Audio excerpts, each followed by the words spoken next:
Hi parents and students. 10th class చదువుతున్నటువంటి విద్యార్థుల తల్లిదండ్రులకి 10th క్లాస్ చదువుతున్నటువంటి విద్యార్థుల యొక్క తల్లిదండ్రులకు ఒక ముఖ్యమైన గమనిక లేదా సూచిక లేదా హెచ్చరిక లేదా ఇన్ఫర్మేషన్ ఏదైనా అనుకోండి. సో ఇది చాలా మీకు ఉపయోగకరమైనటువంటి సమాచారం. ఏంటి సార్ ఈ సమాచారం? మా అబ్బాయి లేదా అమ్మాయి 10th క్లాస్ చదువుతుంది సార్, మార్చిలో ఎగ్జామ్ రాయబోతున్నారు మా పిల్లలు, అబ్బాయి కానీ అమ్మాయి కానీ. మరి ఈ 10thలో మార్చి పరీక్ష రాసిన తర్వాత రిజల్ట్స్ వస్తాయి కదా సార్. ఆ రిజల్ట్స్ వచ్చిన తర్వాత మరి బాబుని లేదా పాపని ఏ కాలేజీలో జాయిన్ చేయాలి, ఏ కాలేజీ మంచి కాలేజీ, దేన్ని చేసుకొని మంచి కాలేజీ అని మనం నిర్ణయించగలం అనేటటువంటి ఒక ఇబ్బందికరమైనటువంటి పరిస్థితుల్లో సతమతమవుతూ ఉంటారు పేరెంట్స్. మరి అలాంటి పేరెంట్స్కి ఒక సమాచారం నా వంతుగా ఇవ్వదలుచుకున్నాను. అది ఏంటి అంటే, ఈ స్టూడెంట్స్ 10th క్లాస్ అయిపోయాక ఇంటర్మీడియట్ రకరకాల గ్రూపులు తీసుకోవడానికి ప్రయత్నం చేస్తూ ఉంటారు. అలాగే తల్లిదండ్రులు కూడా సూచిస్తూ ఉంటారు, ఫలానా గ్రూప్ అయితే ఎంపీసీ అయితే ఈ స్ట్రీమ్ ఇలా వెళ్ళొచ్చు, బైపీసీ అయితే ఈ విధంగా వెళ్ళొచ్చు, లేదా ఇంకా ఆర్ట్స్ గ్రూప్స్ అయితే ఈ విధంగా వెళ్ళొచ్చు అని చెప్పి మీరు అంటే తల్లిదండ్రులు లేదా వాళ్ళ చుట్టాలు బంధువులు లేకపోతే ఆ పరిసరాల్లో ఉన్నటువంటి మీ అపార్ట్మెంట్లోనో మీ ఇంటి పక్కనో ఉన్నటువంటి సహచరులు అలాగే ఉపాధ్యాయులు వీళ్ళందరూ కూడా మీకు సలహాలు సూచనలు ఇస్తూ ఉంటారు. అలాగే మీరు న్యూస్ పేపర్ ద్వారా చూసేటటువంటి సమాచారం, టీవీల ద్వారా చూసేటటువంటి సమాచారం కొంతవరకు మీకు కొంత ఎడ్యుకేటెడ్ చేసి ఉంటుంది. సో దీన్ని అంతటిని అనుసరించి మరి ఏది తీసుకుంటే బాగుంటుంది సార్, ఏ గ్రూప్ తీసుకోవాలి ఫస్ట్ పాయింట్, అలాగే ఏ కాలేజ్ సెలెక్ట్ చేసుకోవాలి సార్ అనేది ఇది చాలా చాలా పెద్ద సమస్య అయి కూర్చుంది తల్లిదండ్రులకి. మరి ఈ సమాచారం ఎవరిస్తారు, ఎక్కడ దొరుకుతుంది అంటే ఎవరికి తోచిన సమాచారం వాళ్ళు చెప్తా ఉంటారు. రకరకాల సోర్సెస్ నుంచి మీకున్నటువంటి ఇదిగో ఇందాక చెప్పినటువంటి మీ సహచర ఉద్యోగులు లేకపోతే మీ చుట్టాలు పక్కాలు లేదా మీ ఫ్రెండ్స్ ఉపాధ్యాయులు టీచర్స్ లేదా లెక్చరర్స్ వీళ్ళు ఇచ్చినటువంటి సమాచారాన్ని బేస్ చేసుకొని మీరు ముందడుగు వేయడానికి ప్రయత్నం చేస్తూ ఉంటారు.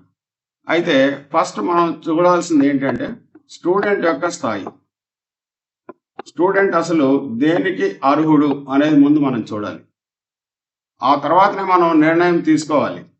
అంతేగాని ఎవరో చెప్పారని చెప్పి ఎంపీసీ గ్రూప్కి వెళ్ళటమో లేదా ఎవరో చెప్పారని బైపీసీ గ్రూప్కి వెళ్ళటమో లేదా ఆర్ట్స్ గ్రూప్కి వెళ్ళటమో ఇది కరెక్ట్ కాదు. స్టూడెంట్కి దేంట్లో ఇష్టమైతే ఉందో అది తీసుకోవడం కరెక్ట్.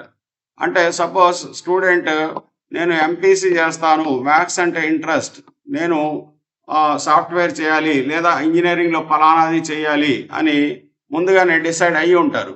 అలాంటి స్టూడెంట్స్ వాళ్ళ ఇంట్రెస్ట్ని మీరు గమనించి స్టెప్ తీసుకోండి ఎంపీసీలోకి. లేదా కొంతమంది స్టూడెంట్స్ ముందుగానే డిసైడ్ అయిపోయి ఉంటారు, నేను బైపీసీ తీసుకుంటాను, నేను డాక్టర్ అవుతాను కంపల్సరీ, లేదా నేను ఏజీబీఎస్సీ తీసుకుంటాను, వెటర్నరీ తీసుకుంటాను అని ముందే డిసైడ్ అయి ఉంటారు. వాళ్ళు డిసైడ్ అయిన దానికిను వాళ్ళకున్న క్యాలిబర్కి అంచనా వేయండి మీరు. అంటే వాళ్ళు అనుకున్నారు రైట్ ఎంపీసీ, దీనికి సూటబుల్లా కాదా అనేది మనం క్రాస్ చెక్ చేయాలి. అలాగే బైపీసీ అని అన్నారు, అది కూడా మీరు క్రాస్ చెక్ చేసుకోవాలి.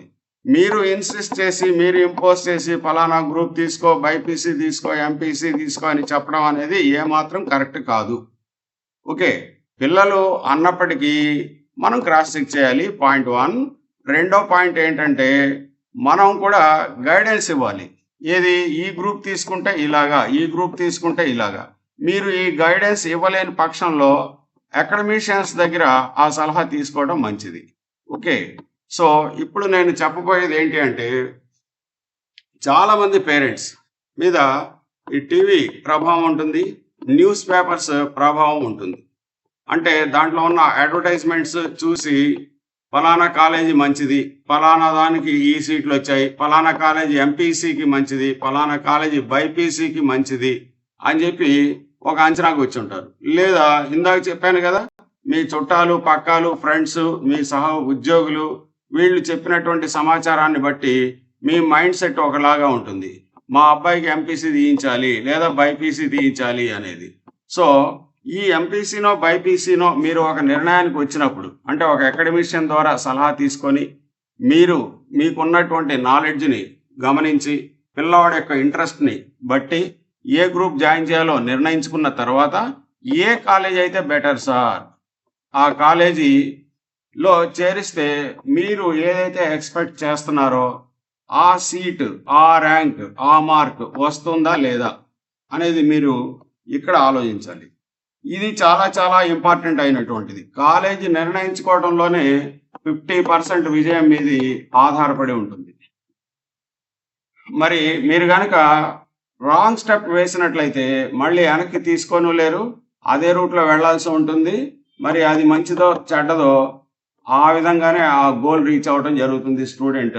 దాన్ని బట్టి అతని భవిష్యత్తు నిర్ణయించబడుతుంది. కాబట్టి తీసుకునేటప్పుడు రైట్ స్టెప్ మనం తీసుకుంటే రైట్ వేలో ఉంటాడు, అంత మంచిగా జరుగుతుంది. మరి అదే రాంగ్ రూట్ పడినట్లయితే పిల్లవాడు రాంగ్ రూట్లోనే ఉంటాడు, దాని ప్రకారమే అతని భవిష్యత్తు నిర్ణయించబడుతుంది.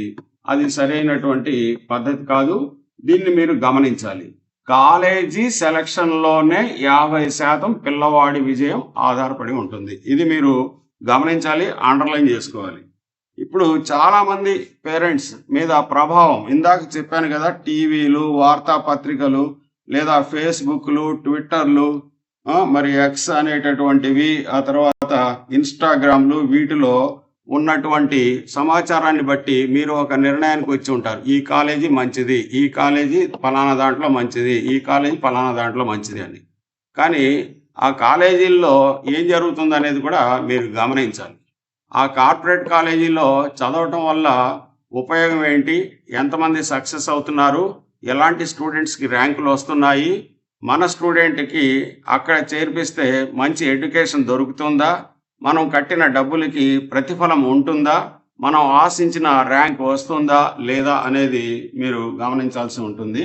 ఇదంతా బేరీజు వేసుకున్న తర్వాతనే మీకు ఒక మంచి కాలేజ్ అనేది తెలుస్తుంది. ఆ కాలేజీ, ఆ అకాడమీ ఏదైతే ఉందో అది నిర్ణయించుకోవటంలో మీరు కొన్ని స్టెప్స్ తీసుకోవాలి.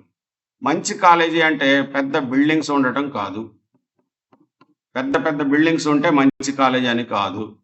రెండోది, వేల మంది విద్యార్థులు, థౌజండ్స్ ఆఫ్ స్టూడెంట్స్ ఉంటే అది మంచి కాలేజీ అంటే దాని ప్రకారం కూడా నిర్ణయించలేము. లేదు, వందల మంది లెక్చరర్స్, అధ్యాపకులు ఉన్నారు, అలాంటిది మంచి కాలేజీ అంటే అది కూడా కాదు. మరి దేన్ని బట్టి నిర్ధారించాలి సార్? పోనీ దాన్ని రిజల్ట్ని బట్టి నిర్ణయిద్దామా? రిజల్ట్ని బట్టి నిర్ణయించడంలో కూడా అది తప్పుడు సమాచారాన్ని ఇస్తుంది. మరి ఎలాగ మేము నిర్ణయించుకోవాలి సార్? ఒకటండి, మంచి కాలేజీ అంటే మీనింగ్ ఏంటంటే మీ పిల్లవాడి స్థాయికి దిగి పాఠాలు చెప్పేటటువంటి మేనేజ్మెంటు, లెక్చరర్స్, కరికులం ఉన్నటువంటి కాలేజీ మంచి కాలేజీ అవుతుంది. మేనేజ్మెంట్ వాళ్ళ స్థాయికి దిగి చెప్పగలిగేటట్టు, చెప్పించేటట్టు ఉండేటటువంటి మేనేజ్మెంట్. ఆ తర్వాత అధ్యాపకులు లేదా అక్కడ ఉండేటటువంటి లెక్చరర్స్, టీచర్స్, ఇంకా ప్రిన్సిపాల్స్, వీళ్ళందరూ కూడా పిల్లవాడి స్థాయిని గమనించి గైడ్ చేసేటటువంటి వాళ్ళు అయి ఉండాలి. పిల్లవాడి స్థాయిని బట్టి పాఠాలు చెప్పేటటువంటి విద్యా సంస్థ అయి ఉండాలి. అది మంచి కాలేజీ అవుతుంది. అంతేగాని వేల మంది విద్యార్థులు 1, 2, 3, 4 ర్యాంకులు వచ్చాయి అని చెప్పి, మావాడికి కూడా 1, 2, 3, 4 ర్యాంకులు వస్తాయని చెప్పి వెళ్ళి జాయిన్ అవటం అనేది అది కరెక్ట్ కాదు. పులిని చూసి నక్క వాత పెట్టుకున్నట్లు ఉంటుంది తప్ప మనకి ఏ విధమైనటువంటి ఉపయోగము ఉండదు. కాబట్టి ఇదంతా మీరు గమనించాలి. అలాగ మంచి కాలేజీని మీరు సెలెక్ట్ చేసుకోవాలి. సెలెక్ట్ చేసుకోవాలంటే మీకు రకరకాల ఫోన్లు వస్తూ ఉంటాయి. పిఆర్ఓలు మీ ఇంటి చుట్టూ తిరుగుతూ ఉంటారు. అలాగే మీకు తెలిసినటువంటి వాళ్ళు చెప్తూ ఉంటారు, ఫలానాది మంచి కాలేజీ, అక్కడ జాయిన్ చేయండి, ఇక్కడ జాయిన్ చేయండి అని. ఇదంతా కాదు, మీరు పర్సనల్గా వెళ్ళి చూడాలి. లైవ్ కంటితో చూసిన తర్వాతనే మీరు నిర్ణయించుకోండి. మీ ఫ్యామిలీ మొత్తం వెళ్ళండి. పేరెంట్స్ అంటే మదరు, ఫాదరు, ఆ తర్వాత స్టూడెంట్, వాళ్ళ గైడెన్స్ ఇచ్చేటటువంటి ఎవరైనా ఉన్నట్లయితే వాళ్ళ బాబాయ్ కానీ, ఇంకా వాళ్ళ మామయ్య కానీ, లేదా బ్రదర్స్ సిస్టర్స్ ఎవరైనా ఎల్డర్స్ ఉన్నట్లయితే వెళ్ళి కూర్చొని మాట్లాడి మేనేజ్మెంట్తో అక్కడ ఏముంది, నిజమేనా వీళ్ళు చెప్పేది మన పిల్లవాడికి అందించగలరా లేదా అనేది మీరు బేరీజు వేసుకొని ఆ తర్వాత అలాంటివి మీరు నిర్ణయించుకోండి. ఒక 10 కాలేజీలో, 15 కాలేజీలో, 5 కాలేజీలో మీకు ఉన్నటువంటి టైంని బట్టి, మీరు అనుకున్న దాన్ని బట్టి, మీకున్న సమాచారాన్ని బట్టి అక్కడికి వెళ్ళి పర్సనల్గా చూసి ఆ తర్వాత అక్కడ ఉన్న సమాచారం సరి అయినదే అని నిర్ణయానికి వచ్చిన మీదటనే మీరు స్టెప్ తీసుకోండి. అంతేగాని వాళ్ళు ఫోన్లో చెప్పిన మాటలు వినో, లేకపోతే ఎవరో చెప్పిన సమాచారమో, పిఆర్ఓలు చెప్పినటువంటి మాటలతోనో మీరు మీ పిల్లవాడి యొక్క భవిష్యత్తును నిర్ణయించకూడదు. సో ఇది చాలా చాలా ఇంపార్టెంట్ అండి. ఇప్పుడు ఈ కార్పొరేట్ కళాశాలలో జాయిన్ అయితే ఉండే ఇబ్బందులు ఏంటి? నా అకాడమీ, నా గురించి నేను చెప్పాలి. నా పేరు ముజీర్ అండి. నా పేరు ముజీర్ షేక్. నేను ఈ విన్నర్స్ అకాడమీ అనే దానికి నేను డైరెక్టర్ అండి. Winners winners academy. మరి ఇది విజయవాడలో ఉందండి, ఇంకెక్కడ బ్రాంచెస్ లేవు, విజయవాడలో మాత్రమే ఉంది ఇది. నేను 36 ఇయర్స్గా ఈ ఫీల్డ్లో ఉన్నాను. మరి నా సబ్జెక్ట్ వచ్చేసి కెమిస్ట్రీ బోధిస్తూ ఉంటాను నేను. మరి 98, 99లో కెమిస్ట్రీ ఆబ్జెక్టివ్ బుక్ కూడా రాశాను. కెమిస్ట్రీ బుక్ రాయడం జరిగింది. ఆ బుక్ అన్నపూర్ణ పబ్లికేషన్స్ ద్వారా రాసినటువంటి బుక్ అండి. అది అప్పుడు ఎంసెట్ బేస్డ్ బుక్. అది అప్పట్లో అంతగా నీట్ లేదు. ఇంకోటి ఐఐటికి మన సౌత్ స్టేట్స్లో అంతగా ప్రాముఖ్యత లేదు. ఎస్పెషల్లీ మన ఆంధ్ర రాష్ట్రాల్లో అంతగా పాపులారిటీ లేదు. ఆ టైంలో రాసినటువంటి బుక్ అది.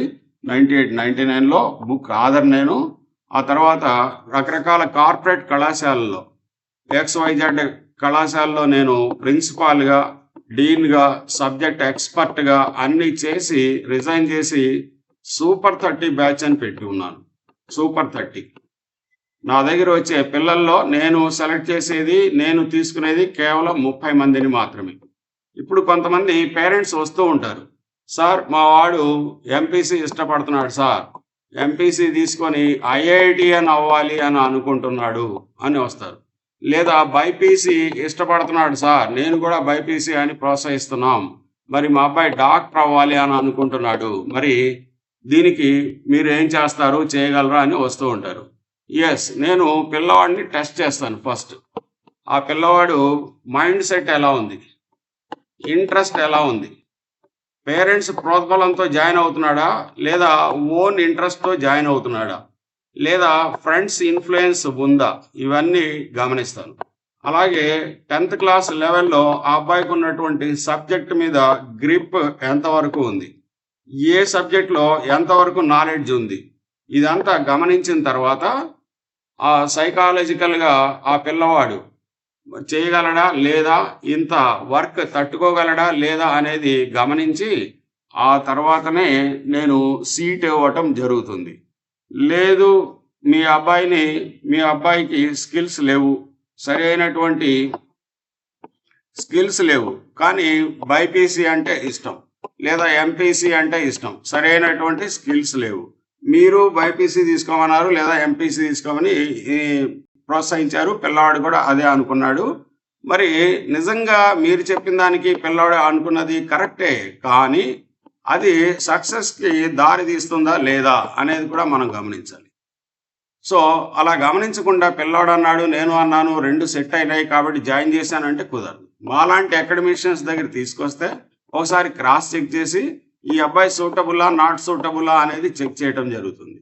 ఆ తర్వాతనే చెప్పడం జరుగుతుంది. నేనైతే సార్ మీ వాడిని ఇదిగో బైపీసీలో ఉంచండి, కష్టపడితే సీట్ వచ్చే అవకాశం ఉంది అని చెప్తాను. లేదు అంటే నమస్తే సార్ మీరు ఇంకెక్కడైనా జాయిన్ చేసుకోండి, మీ వాడు దీనికి సూటబుల్ కాడు అని నేను చెప్పేస్తాను. ఎందుకంటే మా ఎక్స్పీరియన్స్లో సూటబుల్ అవుతాడా లేదా అనేది నిర్ధారించడానికి నేనెవరిని, అయినప్పటికీ మా అనుభవపూర్వకంగా కొంతవరకు సమాచారం ఇవ్వగలం. ఎలాగా, ఆ పిల్లవాడు 36 ఏళ్ళుగా ఈ ఫీల్డ్లో ఉన్నాం కాబట్టి ఎలాంటి పిల్లలకి సీట్లు వచ్చాయి, ఎలాంటి పిల్లలకి సీట్లు రాలేదు, వాడి బాడీ లాంగ్వేజ్, వాడు నడిచే తీరు, దీన్ని బట్టి ఈ అబ్బాయికి సీట్ వస్తుంది అని మనం ఇమాజిన్ చేసినట్లయితే ఖచ్చితంగా అదే జరిగి తీరుతుంది.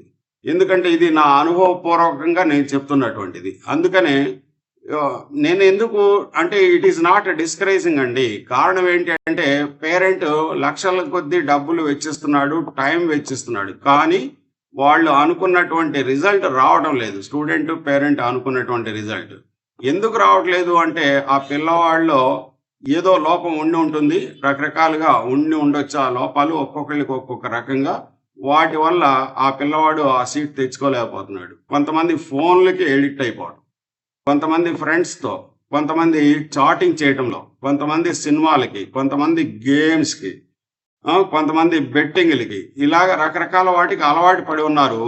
కానీ వాడు బైపీసీ చేస్తానంటాడు. అలాగే నేను ఎంపీసీ చేసి ఐఐటి చేస్తానంటాడు. ఇదిగో ఈ అలవాట్లన్నీ ఉంటాయి. ఇవి మీకు తెలియవు, మాకు తెలియవు. అలాగ వాళ్ళు మేనేజ్ చేస్తూ ఉంటారు. సో ఇలా చేయటం వల్ల ఆ పిల్లవాడు ర్యాంక్ తెచ్చుకోకుండా వెళ్తూ ఉంటాడు. పేరెంట్కి డబ్బులు వృధా, టైము వృధా అవుతుంది, మా టైం కూడా వృధా అవుతుంది. అందుకని అలాంటి పిల్లల్ని ముందుగానే నేను పసిగట్టి కౌన్సిలింగ్లో చెప్పడం జరుగుతుంది. అది డిస్కరేజ్ చేయటం కాదు, నేను రాదు అని చెప్తే రాదు అని కాదు, ఆ పిల్లవాడు ఆ పరిస్థితుల్లో ఎలా ఉన్నాడు అనేది నేను చూసి చెప్తాను. ఒకవేళ ఆ పిల్లవాడిలో మార్చుకునే క్యాలిబర్, కెపాసిటీ ఉన్నట్లయితే నేనే చెప్తాను, ట్రై చేయండి, ఉంచండి, మనం ప్రయత్నం అయితే చేద్దాము, ఈ అలవాట్లన్నీ మాన్పించని చెప్తాను. లేదు అనుకుంటే ఆ పిల్లవాడు అసలు దీనికి సూట్ కాడు అని. ఎందుకంటే మినిమం మార్క్స్ ఉంటాయి, ఏదో చిన్న కాలేజీలో చదివి వచ్చి ఉంటాడు, పాపం ఆ కుర్రాడికి సరైన అవగాహన ఉండదు, కానీ మంచి ఇంటెలిజెంట్ అయి ఉంటాడు. ఆ ఇంటెలిజెన్స్ ఉన్నటువంటి కుర్రాడికి మార్కులు తక్కువ ఉన్న 10th క్లాస్లో ఆ పిల్లవాడికి మనం సీటు తెప్పించవచ్చు, ర్యాంక్ తెప్పించవచ్చు. అలా కాకుండా కొంతమంది పిల్లలు, ఇదిగో ఇందాక చెప్పాను కదా, మంచి తెలివితేటలైతే ఉంటాయి, ఇంటెలిజెన్స్ పవర్ విపరీతంగా ఉంటుంది, బ్రహ్మాండంగా ఉంటుంది, కానీ ఇదిగో ఇలాంటి అలవాట్లకి లోనయ్యి బానిసలైపోయి వాళ్ళే వెనకబడిపోతూ ఉన్నారు. ఇలాంటి పిల్లలు కనుక ఉన్నట్లయితే ముందుగానే నేను చెప్తాను, మీరు డబ్బులు వేస్ట్ చేయటమే తప్ప సీట్ తెచ్చుకునే పరిస్థితి అయితే లేదు అని నేను ముందుగానే చెప్తాను. ఓకే, సో కాబట్టి ఇది చాలా చాలా ఇంపార్టెంట్ అండి. ఒక విద్యార్థిని మనం జాయిన్ చేయబోయే ముందు ఈ విషయాలన్నీ ఆలోచించి ఏ గ్రూప్ తీసుకోవాలి, ఎక్కడ పెట్టాలి, ఏ కాలేజీలో పెట్టాలి, ఎక్కడైతే మనకి సీటు ర్యాంక్ వస్తుంది అనేది గమనించి స్టెప్ తీసుకోవడం చాలా చాలా మంచిది. లేకపోతే డబ్బులు వృధా అవుతాయి, సమయము వృధా అవుతుంది. రైట్. మరి ఈ కార్పొరేట్ కళాశాలలకి మన అకాడమీకి, అంటే నా అకాడమీకి తేడా ఏంటి? ఎట్లా సార్ మీది మంచి అకాడమీ అని ఎలా చెప్తారు? మీ దగ్గర జాయిన్ చేస్తే మీరు జాయిన్ చేయడానికి నేను సిద్ధంగా ఏం లేను, మీరు తీసుకొచ్చి జాయిన్ చేసేస్తాం సార్ అని అంటే నేనేమి యాక్సెప్ట్ చేయడానికి రెడీగా లేను. పిల్లవాడితో కౌన్సిలింగ్ ఉంటుంది తల్లిదండ్రుల సమక్షంలో, ఆ తర్వాతనే నేను స్టెప్ తీసుకోవడం జరుగుతుంది. ఓకే, సో ఇక్కడ చూడండి, ఇప్పుడు ఈ కళాశాలను చూసినట్లయితే రైట్, చూడండి ఇక్కడ కార్పొరేట్ కాలేజీల్లో టూ మెనీ స్టూడెంట్స్ ఉంటారు, వందలు వేల మంది విద్యార్థులు. నా దగ్గర అయితే my academy, winners academy at Vijayawada, limited strength, limited students. అలాగే క్లాస్ స్ట్రెంగ్త్ 60 to 300 స్ట్రెంగ్త్ ఉంటుంది. ఇది కార్పొరేట్ కళాశాల. ఒక్క క్లాస్కే 300 మంది, 350 మంది ఉన్న క్లాస్ రూమ్స్ కూడా ఉన్నాయి. అదేంటంటే వేలం వెరీగా క్రేజీగా వెళ్ళిపోయి జాయిన్ అవుతూ ఉంటారు. ఏదో నార్త్ ఇండియన్ ఫ్యాకల్టీ చెప్పేస్తున్నారని. నార్త్ ఇండియన్స్ అయితే పెద్ద గొప్ప ఏమి కాదు, ఎవరు చెప్పినా అదే సబ్జెక్ట్ చెప్పేది, నేర్పించే విధానంలో ఉంటుంది, చెప్పే విధానంలో ఉంటుంది, టైం స్పెండ్ చేసే దాంట్లో ఉంటుంది. వాళ్ళు వచ్చి ఆర్టిఫిషియల్గా ఏదో బోర్డు మీద చెప్పుకొని వెళ్తారు, స్క్రీన్స్ పెడతారు అక్కడక్కడ, అవి చూసి పిల్లలు రాసుకోవాల్సి ఉంటుంది. దీనివల్ల డిసడ్వాంటేజ్ తప్ప అడ్వాంటేజ్ అయితే ఖచ్చితంగా ఉండదు అని నేను అనుకుంటున్నాను. మీరు ప్రాక్టికల్గా చూడండి, మీకు తెలుస్తుంది. ఒక పబ్లిక్ మీటింగ్లో ఉంచి పాఠం చెప్తే కరెక్టా, లేదా ఒక లిమిటెడ్ ఒక 30 మందిలో కూర్చోబెట్టి పాఠం చెప్తే కరెక్టా అనేది మీకే తెలుస్తుంది. ఈ స్టెప్పే మీరు ఆలోచించాలి. ఎవరో ఉన్నారనేది కాదు, మన పిల్లవాడికి ఏం చెప్తున్నారు అనేది ఇంపార్టెంట్. అలాగే అలాంటి కాలేజీల్లో నో పర్సనల్ కేర్. మరి వేల మంది, వందల మంది విద్యార్థుల్లో మీ పిల్లవాడు ఎక్కడ, మీ పిల్లవాడిని పట్టించుకోవాల్సిన అవసరం ఏంటి? అలాగే మన దగ్గర అయితే పర్సనల్ కేర్ ఖచ్చితంగా ఉంటుంది. 30 మంది స్ట్రెంత్ కాబట్టి ప్రతి పిల్లవాడి పేరు తెలుస్తుంది, ఏ ఊరు నుంచి వచ్చాడు, వాళ్ళ పేరెంట్ ఎవరు, ఈ పిల్లవాడి పరిస్థితి ఏంటి అనేది పూర్తి సమాచారం ఉంటుంది. మీరు ఎప్పుడు ఫోన్ చేసి అడిగినా మేము చెప్పడానికి సిద్ధంగా ఉంటాం. అక్కడ అలాంటి అవకాశమే మీకు ఉండదు. మీ పిల్లవాడి పేరు తెలిసే అవకాశం కూడా ఉండదు. అలాగే డిస్క్రిమినేషన్, తెలివైన పిల్లలు అని చెప్పి ఫస్ట్ సెక్షన్స్కి పంపించడం, నీకు మార్కులు తక్కువ వచ్చాయి అని తీసుకెళ్లి వెనక సెక్షన్లో పెట్టడం, దీనివల్ల పిల్లవాడు సైకలాజికల్గా డిప్రెస్ అవ్వటము, డిప్రెషన్లోకి వెళ్ళటము, చదవాల్సింది చదవలేక మరింత వెనకబడిపోయే ప్రమాదం, అలాగే ఆరోగ్యం దెబ్బతీసుకోవటం, అలాగే ఇంకా వేరే వేరే కారణాలు కూడా ఆలోచించడం జరుగుతూ ఉంటుంది. కాబట్టి చాలా ఇంపార్టెంట్. మన దగ్గర అయితే డిస్క్రిమినేషన్ అనేది ఉండదు. టాప్ స్టూడెంట్ ఏ క్లాస్లో కూర్చున్నాడో మీ స్టూడెంట్, అంటే నా దగ్గర ఉన్న 30 మంది స్టూడెంట్స్ కూడా ఒకే క్లాస్ రూమ్లో ఉంటారు. 4-5 క్లాస్ రూమ్లు, ఫస్ట్ది ఏ సెక్షన్, బి సెక్షన్, లేదా స్టార్ సెక్షన్, ఆ సెక్షన్, రకరకాల పేర్లు పెడుతూ ఉంటారు. అలాంటిది ఏమీ లేదండి. అందరికీ ఉండేది ఒకటే ఎడ్యుకేషన్, ఒకటే సిలబస్, ఒకటే పేపర్ అందరు రాయాల్సింది. కాబట్టి అది గమనించాలి. డిస్క్రిమినేషన్ ఉన్నట్లయితే పిల్లవాడు సైకలాజికల్గా చాలా ఇబ్బంది పడతాడు. అలాగే ఇది ఎవరికి సూటబుల్ సార్ అంటే కార్పొరేట్ కాలేజీలు ఓన్లీ టాప్ స్టూడెంట్స్ మాత్రమే, వాళ్ళని మాత్రమే పట్టించుకుంటారు. అలాంటి సెక్షన్ 1-2 ఉంటాయి. ఆ సెక్షన్స్కి మాత్రమే మంచి ఫ్యాకల్టీని పంపించి వాళ్ళకి ఇచ్చే పేపర్లు వేరేగా ఉంటాయి. వాళ్ళ మీద వీళ్ళు స్పెండ్ చేసే టైం కూడా ఎక్కువ ఉంటుంది. పిల్లలతో కూడా ఆ విధంగా వర్క్ చేపిస్తారు. పిల్లలు ఆటోమేటిక్గా చేయగలిగే కెపాసిటీ, దమ్ము, సత్తా ఉన్న వాళ్ళు ఉంటారు కాబట్టి వాళ్ళకైతే అది కొంతవరకు సూటబుల్. మరి అందరూ అలా ఉంటారా సార్ అంటే కాదు కదా. ఇప్పుడు 100లో 80% ఆర్డినరీ స్టూడెంట్స్ ఉంటారు. 20% ఇంటెలిజెంట్ స్టూడెంట్స్ అనండి. మొదటి నుంచి 7, 8, 9 తరగతుల నుంచి ఐఐటి, జేఈ మెయిన్స్ కోచింగ్ తీసుకున్నటువంటి విద్యార్థులు, మెడికాన్ కోచింగ్ తీసుకున్న విద్యార్థులు ఉంటారు. పైగా పేరెంట్స్ కూడా ఎడ్యుకేటెడ్ పేరెంట్స్ అయి ఉంటారు. పిల్లవాడు స్కూల్ లెవెల్లో ఇలాంటి కోచింగ్ తీసుకొని ఉంటాడు, ఇంట్రెస్ట్ ఉంటుంది. ఆ పిల్లవాడు తెలివైన పిల్లవాడు అని మనం చెప్పవచ్చు. మరి కార్పొరేట్ కాలేజీలో, స్కూల్స్లో చదివి వచ్చిన పిల్లలే తెలివైన వాళ్ళు అంటే అలా ఏం కాదు. అందులో కూడా అక్కడ కూడా 80-20 ఉంటుంది. కాబట్టి 80% స్టూడెంట్స్ జనరల్గా మనం ఆలోచిస్తే ఎక్కడ చదివే పిల్లలైనా, కార్పొరేట్ స్కూల్స్ అయినా, గవర్నమెంట్ స్కూల్స్ అయినా, చిన్న స్కూల్స్ అయినా, ప్రైవేట్ స్కూల్స్ ఎక్కడ చదివినా కానీ 80-20 అనేది ఎప్పుడు మెయింటైన్ అవుతూ ఉంటుంది ప్రపంచంలో, ఏ కాంపిటేటివ్ ఎగ్జామ్లోనైనా. ఈ 80%లో ఉన్న మీ పిల్లవాడిని తీసుకొచ్చి ఈ కార్పొరేట్ కాలేజీలో పెడితే అది సాధ్యమా? ఓకే, ఈ 20% ఉన్నవాడిని తీసుకెళ్లి పెట్టారు అంటే అర్థం ఉంది. ఆ పిల్లవాడు వాడంతటి వాడు చదువుకోగలుగుతాడు, ఆ నేర్పరితనం ఉంటుంది.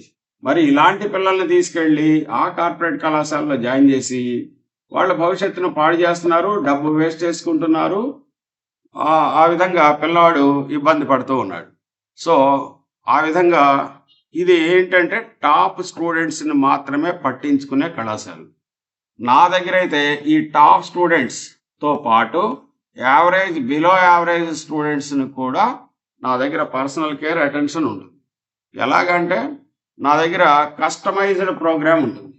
ఈ కస్టమైజ్డ్ ప్రోగ్రామ్తో టాప్ స్టూడెంట్కి ఏ పేపర్ ఇవ్వాలి, ఏ సబ్జెక్ట్ చదివించాలి, ఎప్పుడు చదివించాలి, ఎంతసేపు చదివించాలి, ఎలా గైడెన్స్ ఇవ్వాలి అనేది ఇది వేరు. అలాగే యావరేజ్ స్టూడెంట్కి వేరుగా ఉంటుంది, బిలో యావరేజ్ స్టూడెంట్కి చెప్పే విధానం, ఇచ్చే గైడెన్స్ వేరువేరుగా ఉంటుంది. బాటంలో ఉన్నవాడిని పైకి తీసుకెళ్ళడానికి, పైన ఉన్నవాడిని ఇంకా పైకి తీసుకెళ్ళడానికి రకరకాల ప్రోగ్రామ్స్ అనమాట. ఇండివిజువల్గా నేను పేపర్లు ఇవ్వగలను, ఇండివిజువల్గా చెప్పించగలను. అది మన దగ్గర ఉన్నటువంటి మోస్ట్ అడ్వాంటేజియస్ ఫీచర్ అనమాట. అలాగే వాటిలో హై ఫీ స్ట్రక్చర్ ఉంటుంది, మన దగ్గర లో ఫీ స్ట్రక్చర్ అండి, తక్కువ ఫీ స్ట్రక్చర్.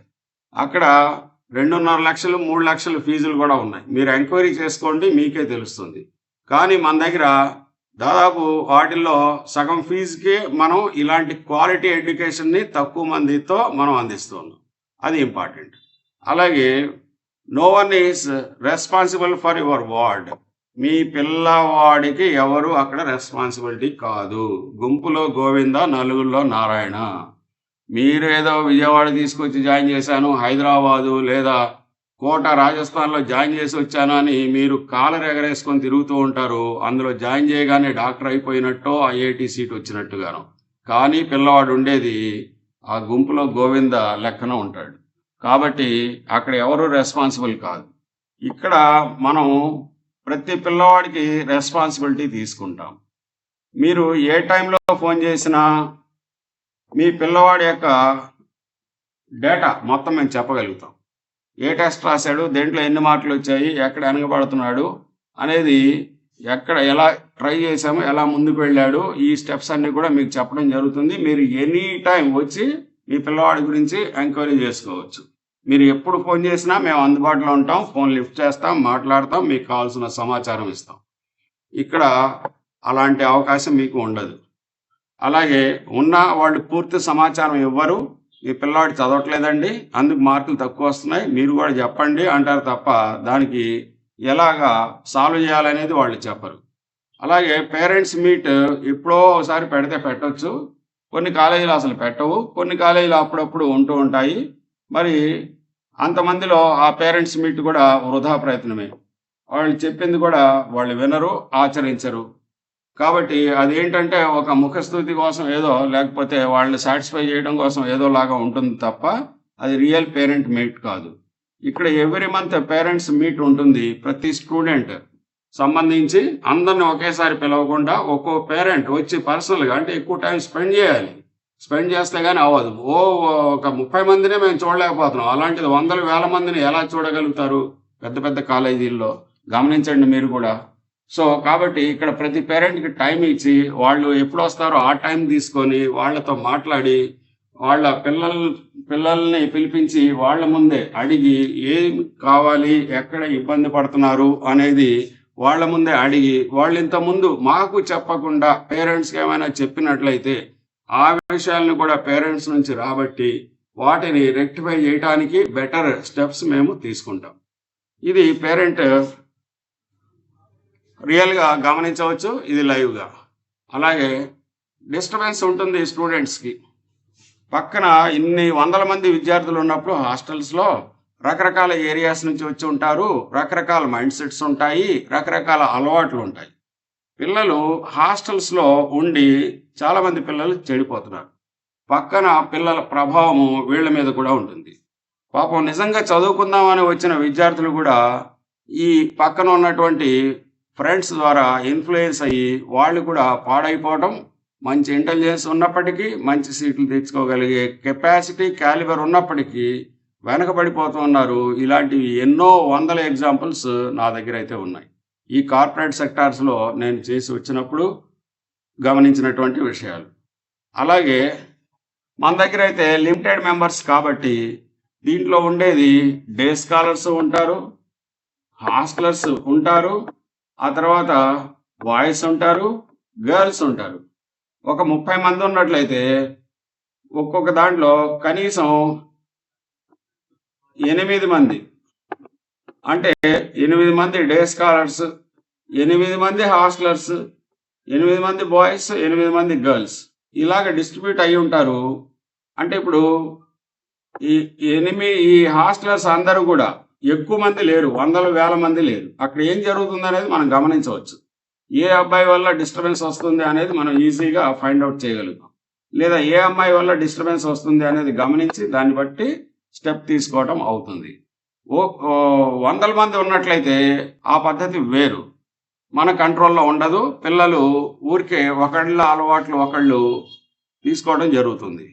అలాగే నార్మల్ విద్యార్థుల మంచి బెస్ట్ స్టూడెంట్స్ని తీసుకొని నార్మల్ రిజల్ట్ తీసుకొస్తూ ఉంటారు, తెప్పిస్తూ ఉంటారు, వస్తూ ఉంటుంది. ఎక్కడ కార్పొరేట్ కాలేజీల్లో ఏది బెస్ట్ స్టూడెంట్స్ తీసుకొని నార్మల్ రిజల్ట్ ప్రొడ్యూస్ చేస్తారు. మనం ఏం చేస్తున్నాం, నార్మల్ విద్యార్థులను తీసుకొని బెస్ట్ రిజల్ట్స్ ప్రొడ్యూస్ చేస్తున్నాం. ఇది చాలా చాలా ఇంపార్టెంట్ అయినటువంటి విషయం. ఈ విషయాలన్నీ మీరు దృష్టిలో పెట్టుకుంటే మంచి కాలేజ్ సెలెక్ట్ చేసుకోవచ్చు. నా దగ్గర ఏముందనేది నేను చెప్పాను. మీకు టైం ఉన్నప్పుడు ఒకసారి వచ్చి కౌన్సిలింగ్ 10th క్లాస్ ఎగ్జామ్స్ అయిపోయే ముందే వచ్చి ఒకసారి కలిసి ఎలా ఉంటుందో చూసి మాట్లాడి ఆ తర్వాత మీరు నిర్ణయం తీసుకోవచ్చు. వచ్చినంత మాత్రాన మీరు అప్లికేషన్ నింపాల్సిన అవసరం లేదు, ఫీజులు ఏం కట్టాల్సిన అవసరమూ లేదు, అడ్వాన్సులు కట్టాల్సిన అవసరమూ లేదు, లేదా మినిమం పేమెంట్ అని చెప్పి పిఆర్ఓలు కట్టించే ఆ మినిమం పేమెంట్లు అలాంటివి ఏమీ ఉండవు. డైరెక్ట్గా మా మధ్య మీడియేటర్స్ ఎవరు ఉండరు, డైరెక్టర్ నేను ఉంటాను, పేరెంట్ ఉంటాను. సో ఇక మన ఇద్దరి మధ్య ఏమున్నా కానీ విషయాలు ఉంటాయి తప్ప మీడియేటర్స్ ఎవరు ఉండరు. వాళ్ళు జాయిన్ చేస్తారు, వెళ్ళిపోతారు. వాళ్ళకి ఫోన్లు కూడా లిఫ్ట్ చేయరు, ఎక్కడ ఉంటారో తెలియదు, ఏ కాలేజీలో పనిచేస్తారో తర్వాత తెలియదు. సో కాబట్టి ఈ విషయాలన్నీ మీరు దృష్టిలో పెట్టుకోండి. దాన్ని బట్టి మనం మంచి స్టెప్ తీసుకోవచ్చు. దాన్ని బట్టి పిల్లల భవిష్యత్తుని మనం తీర్చిదిద్దవచ్చు. అలాగే నా దగ్గర ఏముంది సార్ ఇంకా అడ్వాంటేజ్ చూడండి. నా దగ్గర అయితే ఉంది అనేది మీరు గమనించినట్లయితే here intermediate, junior, senior intermediate programs. మరి ఈ జూనియర్, సీనియర్ ఇంటర్మీడియట్లో 10th అయిపోయి జాయిన్ అయ్యేటటువంటి విద్యార్థులని మనం తీసుకుంటాం. అలాగే ఇంటర్మీడియట్ సెకండ్ ఇయర్ చదువుతున్న విద్యార్థులు వేరే కాలేజీల్లో అక్కడ వాళ్ళకి సరిగా గైడెన్స్ అందక, సరిగా పాఠాలు చెప్పక ఇబ్బంది పడుతూ ఉన్నట్లయితే ఏ విధంగానైనా అలాంటి వాళ్ళని లిమిటెడ్ మెంబర్స్ని మాత్రమే తీసుకోవడం జరుగుతుంది. ఇంటర్మీడియట్ ఫస్ట్ ఇయర్ అయితే నీట్ 30 మెంబర్స్, అలాగే ఐఐటికి 30 మెంబర్స్ని తీసుకోవడం జరుగుతుంది. ఇది చాలా చాలా ఇంపార్టెంట్ అయినటువంటి విషయం, లిమిటెడ్ మెంబర్స్ తీసుకోవటము అనేది. 31st స్టూడెంట్ కూడా అవకాశం ఉండదు. ఓకే, దానివల్ల ఏమవుతుంది అంటే మంచి రిజల్ట్ ప్రొడ్యూస్ అవుతుంది. మీరే గమనించండి, లిమిటెడ్ మెంబర్స్ ఉంటే మంచి పెరుగు వస్తుంది, జనాలు ఎక్కువైతే మజ్జిగ వస్తుంది. అంతే కదా, సింపుల్ లాజిక్. దీన్ని ఆలోచించలేకపోతున్నారు పేరెంట్స్. ఎవరికో ఏదో జరిగిపోయింది మాకు జరుగుతుంది అనే తప్పుడు అభిప్రాయంలో ఉన్నారు. అది మీరు బేరీజ్ వేసుకొని స్టెప్ తీసుకుంటారని ఆశిస్తున్నాను. ఇంకా నా దగ్గర ఏముంది అంటే 2 years ఇంటిగ్రేటెడ్ ప్రోగ్రామ్. అంటే ఇంటర్మీడియట్ జాయిన్ అయినటువంటి ఫస్ట్ ఇయర్లోనే ఏమేం చెప్తాము అంటే that is intermediate first year సిలబస్తో పాటు సెకండ్ ఇయర్ సిలబస్ కూడా చూడండి, జాగ్రత్తగా గమనించండి. 2 years సిలబస్ 1 yearలో చెప్పడం జరుగుతుంది. అదేంటి సార్, పిల్లాడు డైజెస్ట్ చేసుకుంటాడా? ఎస్, డైజెస్ట్ చేసుకుంటాడు. ఎప్పుడు చెప్పే విధానంలో చెప్తే ఖచ్చితంగా చేయొచ్చు, అది సాధ్యమే, అది ఆల్రెడీ చేస్తూ ఉన్నాం. దాని ద్వారా బెటర్ రిజల్ట్ తెప్పిస్తూ ఉన్నాం. అందులో డౌటే లేదు. ఒక్క 0.001% కూడా మీరు డౌట్ పెట్టుకోవాల్సిన అవసరం లేదు. ఫస్ట్ ఇయర్లోనే intermediate first year second year చెప్పేస్తే మళ్ళీ సెకండ్ ఇయర్కి వస్తాడు కదా స్టూడెంట్, అప్పుడు మళ్ళీ ఫస్ట్ ఇయర్ సెకండ్ ఇయర్ మళ్ళీ అప్పుడు రివిజన్ అవుతుందండి. ఏది ఫస్ట్ ఇయర్లోనే ఫస్ట్ ఇయర్ సెకండ్ ఇయర్ మీద ఆబ్జెక్టివ్తో సహా మొత్తం జరుగుతుంది. సబ్జెక్ట్ ఆబ్జెక్టివ్ జరుగుతుంది. మళ్ళీ ఇక్కడ కూడా సబ్జెక్ట్తో పాటు మళ్ళీ ఆబ్జెక్టివ్ కూడా జరుగుతుంది సెకండ్ ఇయర్. అంటే ఫస్ట్ ఇయర్ 2 సార్లు చదివినట్టు అవుతుంది, సెకండ్ ఇయర్ 2 సార్లు చదివినట్లు అవుతుంది. కాబట్టి బెటర్ రిజల్ట్ తెచ్చుకోవడానికి అవకాశం ఉంటుంది. ఫస్ట్ అటెంప్ట్లోనే మంచి రిజల్ట్ తెచ్చుకొని స్టూడెంట్ బయటికి వెళ్తాడు. లాంగ్ టర్మ్ అనేది అవసరం ఉండదు. 1 year తగ్గిపోతుంది, మళ్ళీ డబ్బు వెచ్చించాల్సిన అవసరము లేదు. ఇది మా ప్రోగ్రామ్ అండి. దాన్నే ఏమంటున్నాం అంటే 2 years ఇంటెన్సివ్ ప్రోగ్రామ్ అని అంటున్నాం. ఓకే, అలాగే ఫస్ట్ అటెంప్ట్లోనే సీట్ తెచ్చుకోవడానికి అవకాశం ఉంటుంది. మన దగ్గర ఇంకా ఏంటి అంటే ఫీచర్స్, ఎక్స్పర్ట్ ఫ్యాకల్టీ మామూలే, ఎక్కడైనా ఉంటారు, మా దగ్గర ఉన్నారు. ఫ్యాకల్టీతోనే రిజల్ట్ రాదు. ఇక్కడ ఎలాగా అంటే ఫ్యాకల్టీ, మంచి ఫ్యాకల్టీ ఉండాలి, నో డౌట్. ప్లస్ దీంతో పాటు ఇండస్ట్రీ చేయించేటటువంటి, వర్క్ చేయించేటటువంటి మంచి సిస్టమ్ ఉండాలి. అప్పుడే సక్సెస్ అనేది వస్తుంది. మంచి మాస్టర్ పాఠం చెప్పి వెళ్ళిపోతే ఓకే, వింటారు, అయిపోతుంది. తర్వాత దాన్ని ఎలాగా మెమరైజ్ చేసుకోవడం, దాన్ని గుర్తుపెట్టుకోవడం, ఎగ్జామ్స్లో రీప్రొడ్యూస్ చేయటం, ఇదంతా చేయించడానికి ఒక మిషన్ లాగా ఒక ప్రాసెస్, ఒక పద్ధతి ఉంటుంది. దేని తర్వాత ఏంటి అనేది ఆ విధంగా చేయించేటటువంటి మంచి ఫ్యాకల్టీ ఉన్నాము, మంచి టీం ఉన్నాము. బాటనీలోను, జువాలజీ, ఫిజిక్స్, కెమిస్ట్రీ, మ్యాథ్స్ అన్ని సబ్జెక్ట్స్లోనూ మంచి ఎక్స్పర్ట్స్, కార్పొరేట్ కాలేజీల్లో చేసినటువంటి అధ్యాపకులు, మంచి ఎక్స్పీరియన్స్ ఉన్నటువంటి అధ్యాపకులు, single digit rank, double digit rank, మంచి బెస్ట్ రిజల్ట్స్ తెప్పించినటువంటి ఫ్యాకల్టీ మేము ఉన్నాము. ఇది స్టూడెంట్కి మంచి అడ్వాంటేజ్ అవుతుంది. తర్వాత అడ్వాన్స్డ్ లెర్నింగ్. మన దగ్గర ఏంటి అంటే ఏసీ క్లాస్ రూమ్స్ అన్ని చోట్ల ఉంటాయి, అది పెద్ద ఇదేం కాదు, మన దగ్గర కూడా ఉంటుంది. Digital class room and physical library and ఈ లైబ్రరీ, ఇదండి డిజిటల్ క్లాస్ రూమ్. ఇప్పుడు మీకు ఏదైతే బోర్డు మీద నేను ఎక్స్ప్లెయిన్ చేస్తున్నామో ఈ డిజిటల్ బోర్డ్స్ కూడా చాలా కాలేజీలు, స్కూల్స్లో ఉన్నాయి. కానీ దాన్ని ఉపయోగించే విధానం తెలియాలి, అది పిల్లవాడికి ఇవ్వగలగాలి. ఎవరిస్తారు పిల్లలకి? నా దగ్గర పిల్లలకి డైరెక్ట్గా ఇచ్చి, ఆ మౌస్ ఇచ్చి దాన్ని బ్రౌజ్ చేసుకొని ఏ మెటీరియల్ కావాలంటే ఆ మెటీరియల్, ఏ పేపర్ కావాలంటే ఆ పేపర్, ఎంతసేపు కావాలంటే అంతసేపు యూజ్ చేసుకునే విధంగా నేను అవకాశాన్ని ఇస్తూ ఉన్నాను. సో ఇది పిల్లవాడు దీని ద్వారా ఎక్కువ సబ్జెక్ట్ తక్కువ టైంలో నేర్చుకోగలుగుతాడు. ఇది అడ్వాంటేజ్ నా దగ్గర.